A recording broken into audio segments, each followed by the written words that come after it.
Você sabe o que é temperatura de saturação? Você sabe a relação da pressão e temperatura de um fluido refrigerante? Você sabe como isso pode te ajudar no teu dia a dia? Se você não sabe, fique até o final desse vídeo que eu quero te mostrar isso já. Olá pessoal, sejam todos muito bem-vindos a mais um vídeo novo. Eu sou Rafael Ferreira e como eu falei, hoje eu quero te mostrar a relação da grandeza física de pressão e temperatura que um fluido refrigerante possui. Isso também é conhecido como temperatura de saturação. Mas Rafael, o que é isso? Eu nunca ouvi falar. Vamos lá. Bom, é muito comum no nosso dia a dia medir uma pressão do fluido refrigerante. E essa pressão é manométrica. Isso porque você está utilizando um manômetro para medi-la. Mas o porquê que nós estamos medindo essa pressão?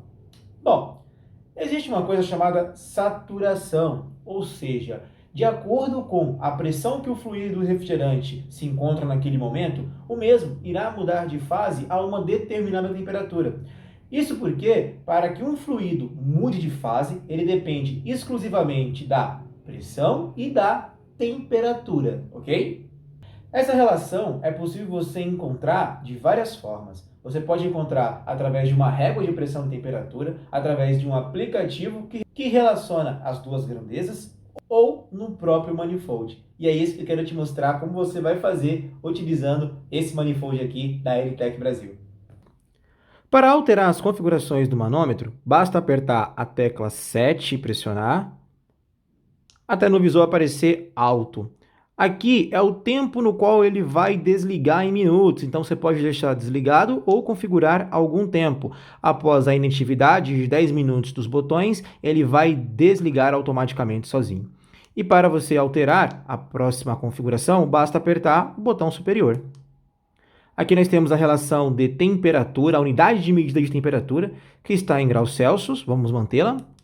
E agora nós temos aqui a unidade de medida de pressão. Aperte a tecla para cima ou para baixo para você alterar. Bom, aqui nós vamos deixar em PSI. Aperta mais uma vez o botão superior.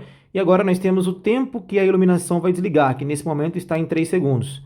Vamos aumentar um pouquinho e deixar aqui em 15 segundos. Vamos apertar mais uma vez o botão de cima. E pronto, já temos a escala configurada em PSI. E é isso. Bom, repare que aqui nós temos uma pressão muito baixa, né? Se você quiser zerar essa pressão, basta apertar a tecla 0 e segurar.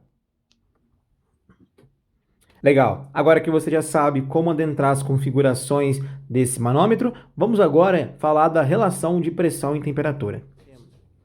Repare que para a condição de 0 PSI do fluido refrigerante R12, nós temos uma temperatura de mudança de fase a menos 29,7 graus Celsius. Ou seja, o que eu estou querendo dizer que com essa pressão vai ser essa temperatura no qual o fluido vai começar o processo de mudança de fase, ok? Rafael, mas e se mudar o fluido refrigerante? Se mudar o fluido, essa temperatura, essa relação de pressão-temperatura também vai mudar. Vamos ver isso? Bom, vamos aí pegar um fluido mais usual, tá? Então, com essas duas teclas, nós conseguimos alterar o fluido refrigerante. Então, vamos colocar aqui o fluido R410A.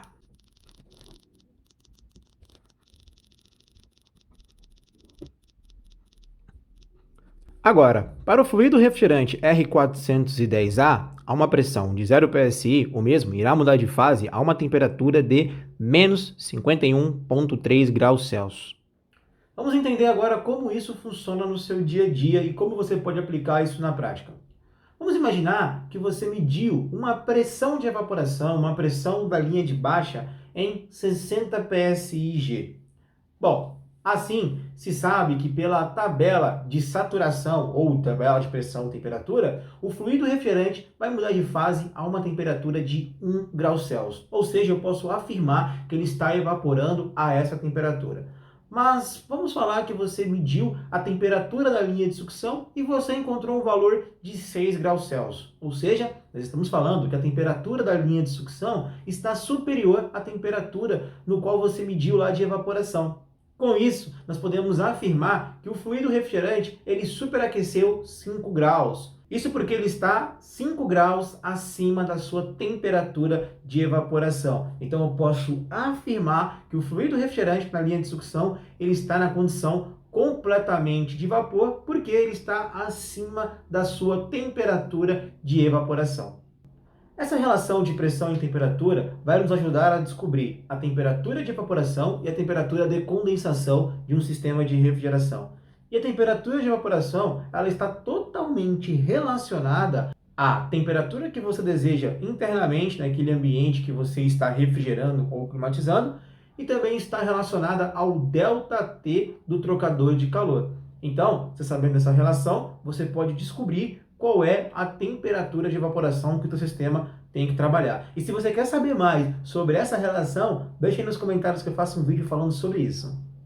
Vale lembrar que quando você fecha esse registro, você está bloqueando essa passagem, quando você abre, você libera essa passagem.